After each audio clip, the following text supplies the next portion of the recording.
Hello everyone, स्वागत है आपका मेरे यूट्यूब चैनल पर। दोस्तों, आज हम बात करने वाले हैं Korean movie save the green planet के बारे में, जो कि 2003 को रिलीज़ हुई थी। इस मूवी की IMDb रेटिंग है 7.3 आउट ऑफ 10। रॉटेन टोमेटोज़ पे इट्स 90% फ्रेश और मेटाक्रिटिक स्कोर है इसका 70%।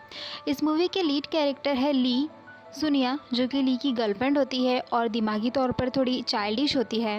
कांग, जो कि एक पावरफुल फार्मास्यूटिकल कंपनी का हेड होता है। डिटेक्टिव चो और इंस्पेक्टर किम। फिल्म की शुरुआत में हम ली को देख पाते हैं, जो कि ये बिलीव करता है कि एंड्रोमेडा प्लैनेट के एलियन अर्थ पर अटैक करने वाले हैं और वो ही इकलौता इंसान है जो कि अर्थ को बचा सकता है। उसकी गर्लफ्रेंड, जो कि दिमागी तौर पर थोड़ी चाइल्डिश होती है, वो और ली मिलकर बिजनेसमैन कांग को किडनैप करने की प्लानिंग करते हैं।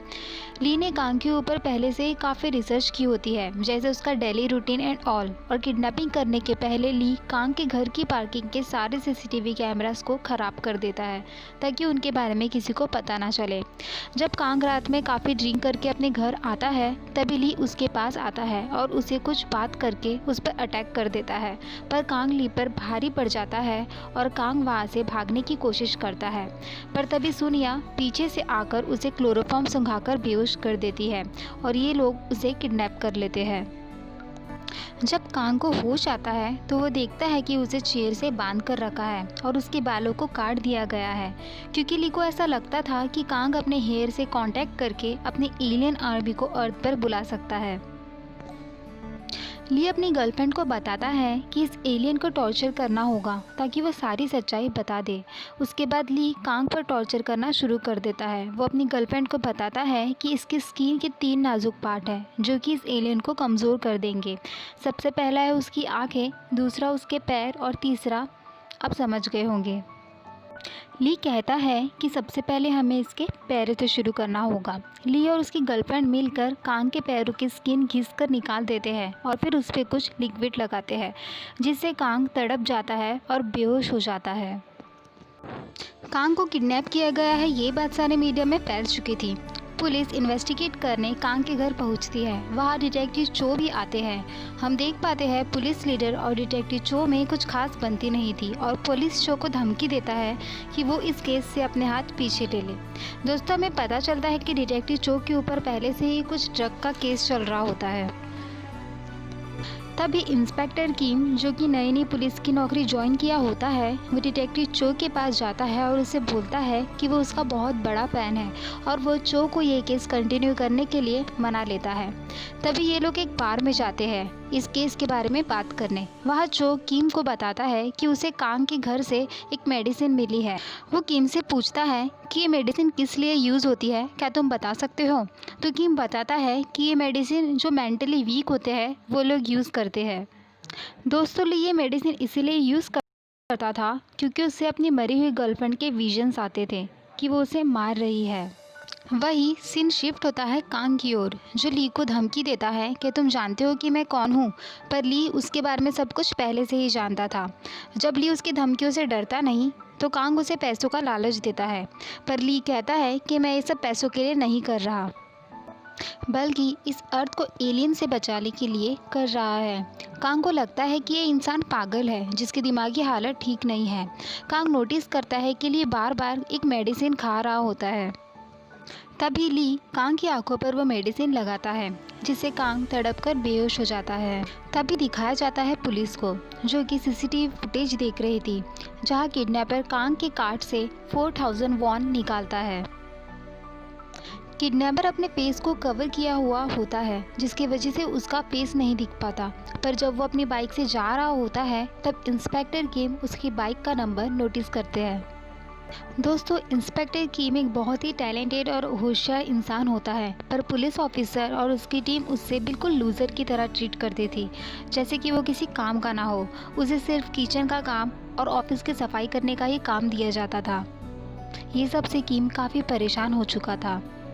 हम देखते हैं किम और डिटेक्टिव चो अपनी अलग सीक्रेट इन्वेस्टिगेशन करते हैं, जहाँ चो CCTV फुटेज को देख के बोलता है कि वो बस 4000 वॉन क्यों निकालेगा, जबकि कांग के पास तो इतना पैसा है। जो कहता है कि किडनैपर बहुत होशियार है। उसने जानबूझ के कैमरे में बाइक दिखाई और 4000 वॉन ही निकाले। इसका कुछ तो कारण होगा। सीन शिफ्ट होकर कांग की ओर दिखाता है, जहां उसे दोबारा होश आता है और उसे याद आता है कि वो ली के बारे में जानता है। जब बेसमेंट में सिर्फ सुनिया मौजूद होती है तो वो उसे मैनिपुलेट करता है कि ली तुमसे प्यार नहीं करता, बल्कि ये सब वो अपनी गर्लफ्रेंड के लिए कर रहा है जो कि जेल में मर गई थी, और वो उसी का बदला लेने के लिए तुम्हें यूज़ कर रहा है। सुनिया कांग की बातों से काफ़ी अपसेट हो जाती है और बेसमेंट से निकल जाती है।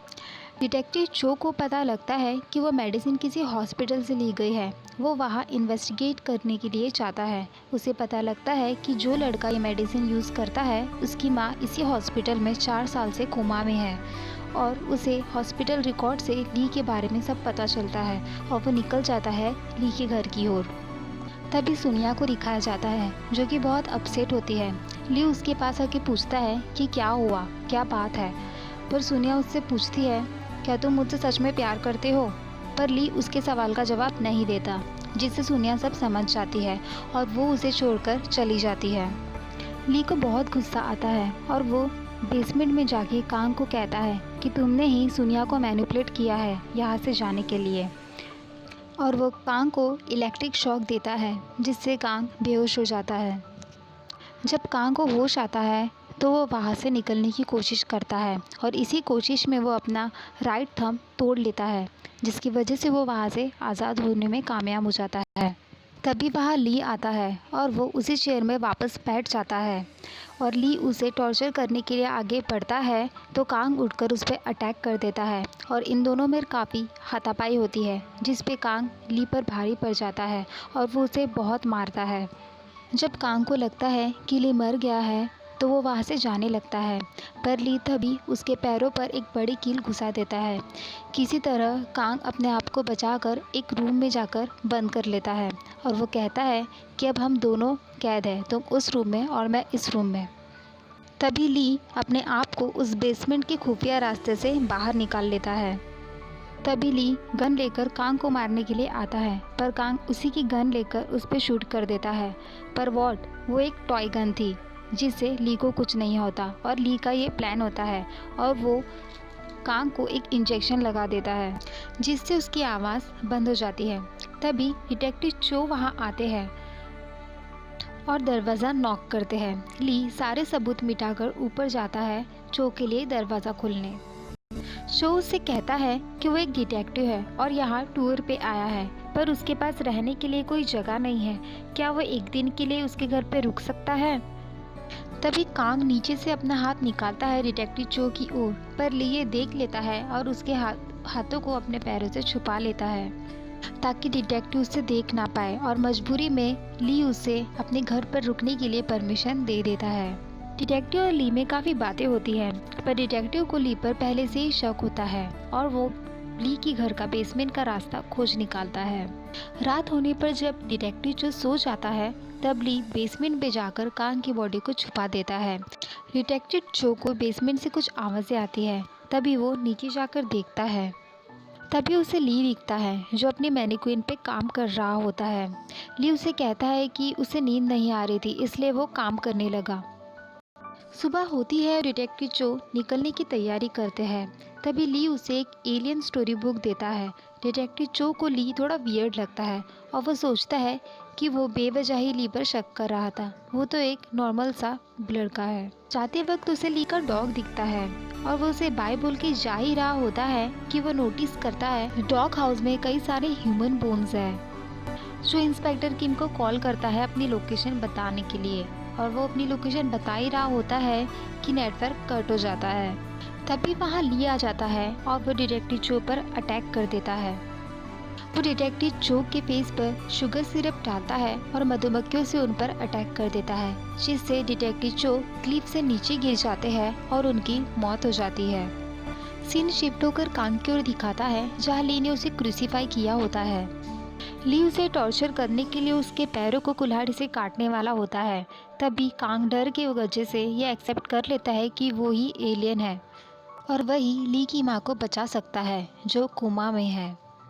कांग उसे कहता है कि उसने उसकी माँ के ऊपर एक्सपेरिमेंट किया था ताकि वो एक स्ट्रॉन्ग ह्यूमन बना सके, पर उन्हें बचाने का एक रास्ता है। अगर कांग की गाड़ी की डिग्गी से बेंजीन की बोतल ली की माँ को पिला दी जाए तो उसकी जान बच सकती है।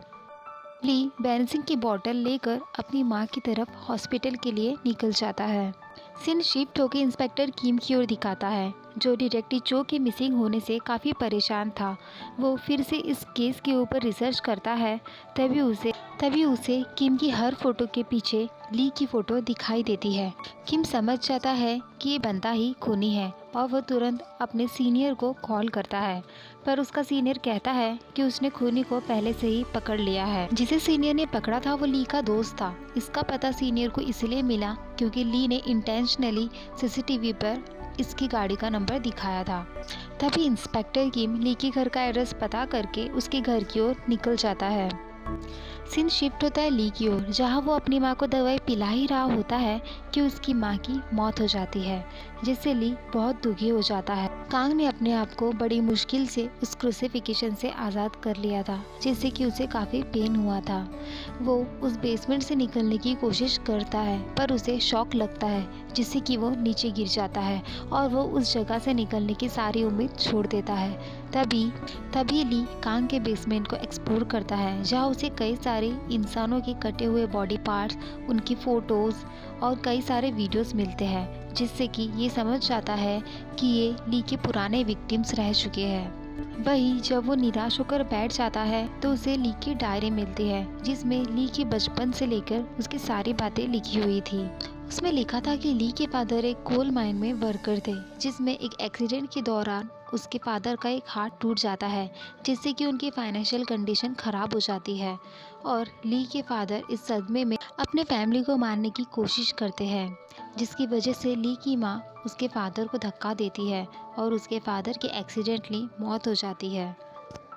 ये सब देख के छोटे ली के दिमाग में असर होने लगता है। उनके आसपास के लोग उससे और उसकी माँ के साथ काफ़ी बुरा बर्ताव करना शुरू कर देते हैं। जब ली स्कूल में होता है तो उसका एक टीचर उसे काफ़ी टॉर्चर करता है। उसे हमेशा मारना पीटना, सारे स्टूडेंट मिलकर उसे बुली करने लगते हैं। तभी एक दिन ली अपने क्लासमेट पर चाकू से अटैक कर देता है, जिसकी वजह से उसे जेल हो जाती है। जेल में उसे काफ़ी टॉर्चर किया जाता है। जब जेल में स्ट्राइक होती है तो ली की गर्लफ्रेंड को उसकी आंखों के सामने ही इतना मारा जाता है कि उसकी गर्लफ्रेंड मर जाती है। ये देखकर ली के दिमाग में काफ़ी असर हो जाता है और वो दिमागी तौर पर वीक हो जाता है। उसे पता चलता है कि उसकी माँ को किसी ने पॉइजन दे दिया है, जिससे उसकी माँ भी कोमा में जा चुकी है। अब ली अकेला हो जाता है।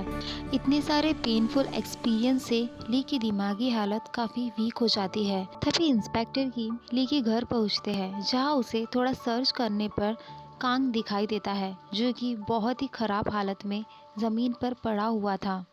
इंस्पेक्टर किम कांग के पास जाता है और वो दोनों वहाँ से निकलने ही वाले होते हैं कि तभी ली गन लेकर उनके पास आता है और वो उसे कहता है कि मेरी माँ मर चुकी है। इंस्पेक्टर किम ली को शांत करने की कोशिश करता है। तभी वहाँ सोनिया भी आ जाती है और ली की ऐसी हालत देखकर वो इंस्पेक्टर किम पर अटैक कर देती है और ये दोनों मिलकर इंस्पेक्टर किम और कांग को फिर से बांध देते हैं। ली किम को कहता है कि ये सब तुम्हारे कारण हुआ है और अब तुम्हें मरना होगा। जब वो किम को मारने वाला होता है तभी कांग एक्सेप्ट कर लेता है कि वो एक एलियन है। वो उसे सारी चीज़ें बताने लगता है कि कैसे अर्थ का जन्म हुआ और कैसे इंसान का जन्म हुआ। वो बताता है कि वो ह्यूमैनिटी को बचाने के लिए उन पर एक्सपेरिमेंट करता है ताकि ह्यूमन स्ट्रांग बने, पर ह्यूमन स्ट्रांग बनने के साथ साथ एग्रेसिव और लालची भी बनने लगा। इंसान कैसे ताकतवर बनने के लिए अपने ही लोगों को मारने लगा, ह्यूमैनिटी का अंत करने लगा। दोस्तों, इस मूवी में एक रियल फुटेज दिखाई गई है जो आप ज़रूर देखें।